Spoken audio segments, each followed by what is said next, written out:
Halo teman-teman, kembali lagi di tutorial Jago Prom dan kali ini saya ingin membahas sedikit mencoba fitur juga dari DeepSeek. Dan DeepSeek ini sedang banyak dibicarakan ya di blognya Jago Prom, juga sudah ditulis tentang panduan DeepSeek, dan saya tulis open source LLM dari Tiongkok atau China yang membuat ChatGPT kalang kabut. Oke, kita mulai. Bagian pertama ialah keramaian DeepSeek di internet. DeepSeek belakangan ini ramai dibicarakan di segala media ya.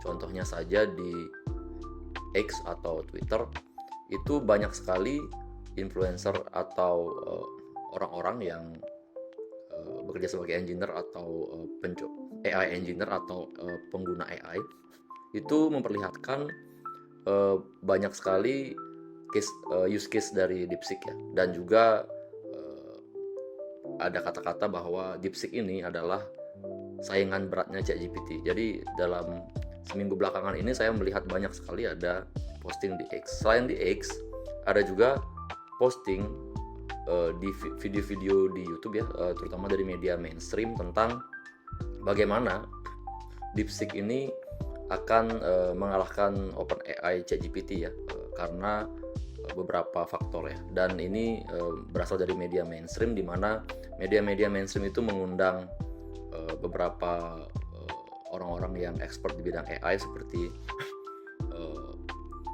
CEO-nya Perplexity dan juga dari Satya Nadella dari Microsoft ya. Dan ini banyak banget media-media mainstream yang membahas tentang ini. Bahkan CNN, seperti Bloomberg Television, CNN, dan juga CNBC. Dan banyak juga bahkan dari YouTuber-YouTuber luar ya yang mencoba AI, itu sudah banyak sekali menghasilkan video tentang bagaimana memanfaatkan API DeepSeek atau DeepSeek sebagai platform sendiri ya. Nah, itu bagian pertama kenapa DeepSeek ramai. Jadi kita akan membahas mengapa DeepSeek mengancam OpenAI ya. Yang tadi kita sudah membahas mengapa keramaian DeepSeek di internet ya, dan kita akan mencari tahu mengapa DeepSeek itu banyak dibicarakan seperti yang sudah saya katakan tadi. Saya membuka halaman panduannya DeepSeek ya, panduannya DeepSeek, DeepSeek API Docs-nya. Nah, saya melihat di model terbaru bernama DeepSeek R1 itu merilis salah satunya di platformnya dia sendiri, namanya DeepSeek R1 ini bisa melakukan chain of thought seperti ChatGPT O1, jadi berpikir dulu sebelum menjawab, dan secara simultan bisa dihidupkan fitur internetnya. Tapi yang bikin orang-orang ramai memang salah satunya adalah ini ya.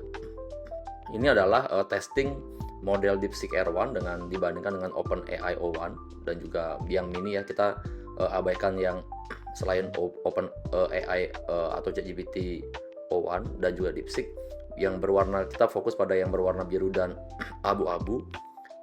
Lihat teman-teman di grafik ini bahwa DeepSeek itu mengungguli ChatGPT O1 di 3 tes ya, yaitu di IME 2024, di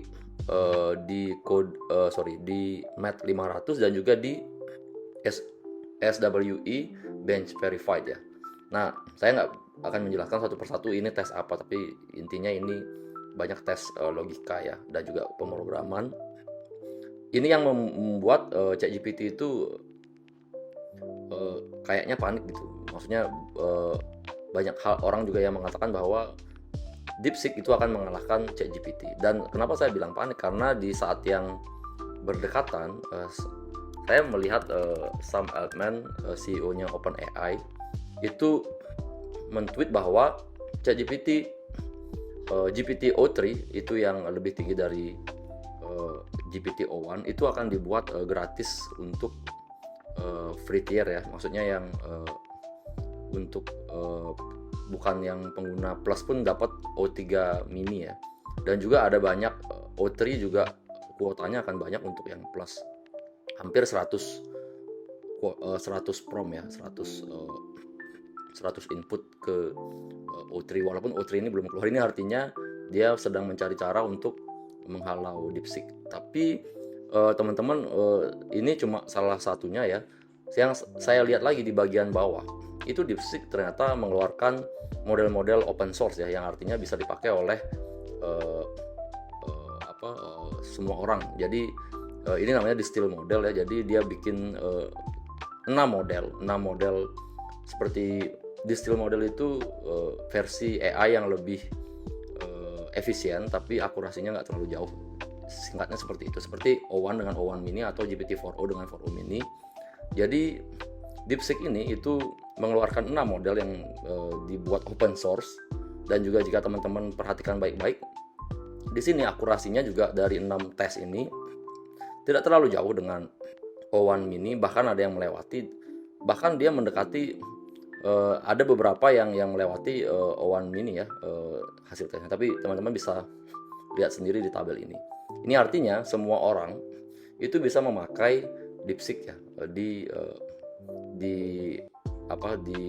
memakai API-nya untuk pemrograman di device sendiri atau di resource sendiri. Artinya ini game changer banget, karena ChatGPT itu tidak menyediakan open source model seperti ini, tapi kita harus membayar ke ChatGPT. Walaupun di DeepSeek juga sebenarnya yang reasoning model juga kita berbayar, cuman dia membuat model yang lebih efisien dan akurasinya tidak terlalu jauh, itu open source, dan itu sangat mengguncang dunia generatif AI ya, karena baru DeepSeek yang mampu menyamai akurasinya dan membuat model-model distill model yang akurasinya akurasinya bisa bersaing dengan ChatGPT. Jadi itulah yang membuat keramaian di media sosial dan juga terutama di Amerika Serikat, karena awalnya semua kiblat AI itu ada di Amerika Serikat, sekarang berbalik anginnya ke Asia, di mana China atau Tiongkok itu berhasil membuat ini ya model yang open source dan akurasinya mirip dengan ChatGPT dari OpenAI.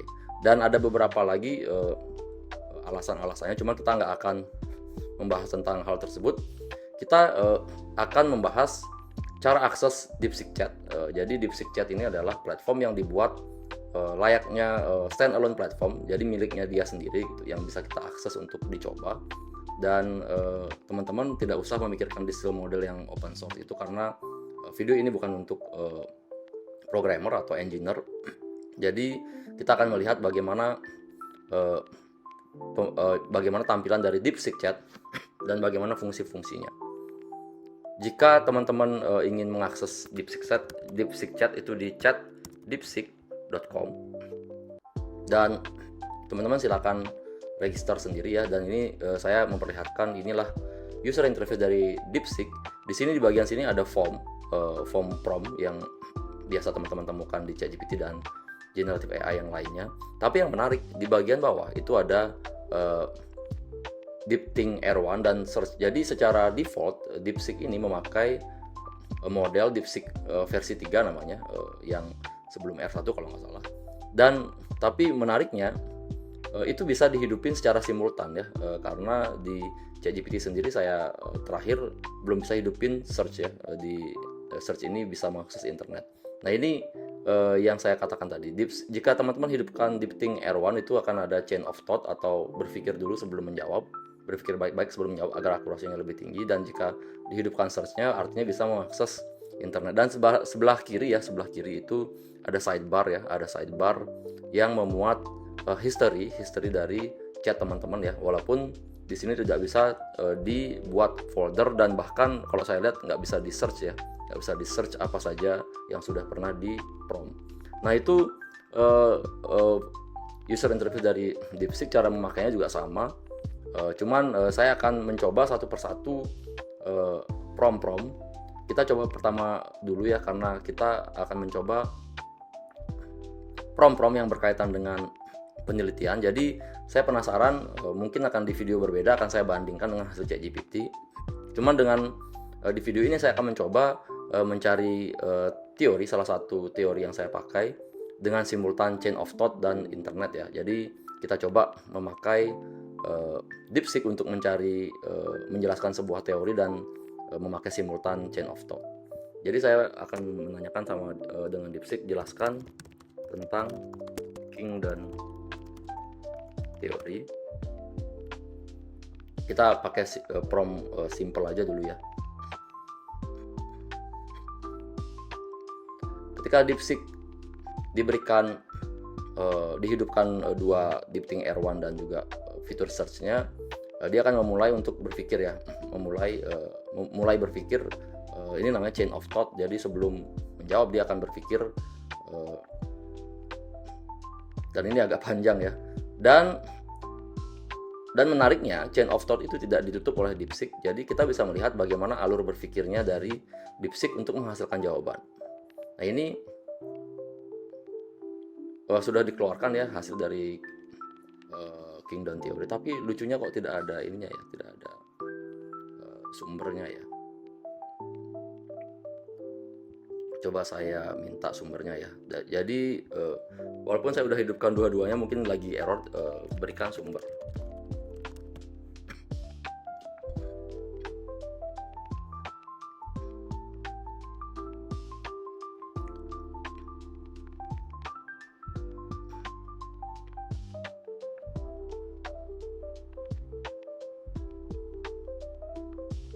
Ini bahkan kalau berikan sumbernya pun saya diberikan. Nah, ini dia memberikan sumber, tapi seharusnya tidak seperti ini ya, karena kalau saya pakai DeepSeek untuk mencari, biasanya dia seperti ini teman-teman. Jadi dia akan mencari sumber dari internet. Tadi mungkin error atau gimana modelnya ya. Misalnya nih, saya tanyakan pertanyaan simpel, siapa Prabowo Subianto misalnya. Itu ada 48 result dari internet, dan bisa kita lihat layaknya sitasi ya di sini teman-teman ya.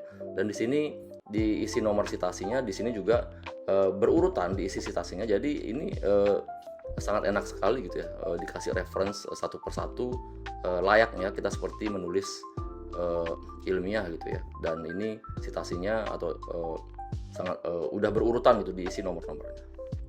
Sedangkan yang tadi kita coba itu malah belum mencantumkan sumbernya ya. Seharusnya ini mencantumkan sumbernya, tapi ketika saya baca, sebelumnya saya sudah lakukan ini, tepat ya, cukup tepat, dan saya bisa validasi jawabannya cukup memuaskan. Cuma kita nggak tahu apakah dia punya efek halusinasi juga. Kadang-kadang harusnya AI itu, nah ini beberapa kali melakukan memberikan hasil yang tidak sesuai gitu. Dan saya sudah mencoba sebelumnya, ada yang memang tidak sesuai, tapi ini kita lihat malah memberikan ini ya, link-link yang sebenarnya kurang oke. Tapi sebelumnya berhasil ya. Saya kasih lihat yang berhasil, mungkin Kingdom Stream ya, sama juga ya. Dan ini memberikan sumber-sumber yang valid ya. Jadi tadi ketika saya coba malah tidak mengeluarkan hasil seperti ini. Ini harusnya hasilnya seperti ini ketika mengeluarkan jawaban dari prompt yang sudah saya berikan. Nah, itu mungkin bisa dicoba sendiri ya, apakah DeepSeek ketika dihidupkan secara simultan itu bisa menghasilkan jawaban yang diisi dengan referensi yang sudah sesuai dengan yang bisa divalidasi oleh teman-teman. Oke, itu yang pertama. Yang berikutnya, apakah DeepSeek itu bisa menganalisis data ya? Saya akan membuat dua case study. Nah, simpelnya DeepSeek ini hanya bisa isinya input teks, tapi keluarannya sementara itu tidak bisa semuanya. Dan ini kita coba saja, kalau misalnya kita minta dia untuk menganalisis data ya, menganalisis data. Saya pernah misalnya yang sudah pernah saya share di Data Analysis Magic. Jika teman-teman belum punya Data Analysis Magic, silahkan bisa ini ya, bisa cek di link. Saya akan kasih lihat yang sudah saya upload saja. Jadi ketika DeepSeek saya masukkan datanya dan saya minta untuk membuat tabel visualisasi sederhana dengan graph base dari CSV-nya. itu DeepSeek tidak bisa mengeluarkan visualisasi tapi bisa mengeluarkan kode Python ya, kode Python. Nah, kode Python ini bisa teman-teman pindahkan, walaupun saya belum validasi juga apakah memang benar mengeluarkan hasilnya, tapi dia memberikan kode Python yang step by step, bahkan juga bisa porting ke kode R misalnya. Jadi untuk sekarang DeepSeek itu belum bisa melakukan visualisasi data, jadi hanya input teks dan keluarannya juga teks, walaupun mungkin image recognition-nya jalan, tapi mungkin menurut saya sih dua hal ini yang sangat penting bagi penelitian. Nah, itulah review dua fungsi dari DeepSeek. Mungkin kita akan coba di video-video yang lain ya untuk review lebih lengkapnya. Namun saya pengen memberikan pro cons-nya gitu, apakah DeepSeek bagus untuk teman-teman. Jadi pro-nya DeepSeek ini seperti yang saya sudah jelaskan sebelumnya, itu akurasinya itu mirip dengan akurasinya tidak kalah dengan ChatGPT gitu. Jadi kalau teman-teman perhatikan di sini, malah DeepSeek itu menang 3 dari 6 tes. Jadi ini adalah sejauh ini itu penantang ChatGPT paling serius gitu ya, walaupun ada Claude dan juga Gemini yang udah pernah saya coba gitu. Dan Claude seringnya dan Gemini terutama ya seringnya memberikan benchmark lebih dari OpenAI, tapi ketika dicoba itu jawabannya kurang banget untuk hal-hal yang butuh akurasi seperti penelitian akademis gitu. Jadi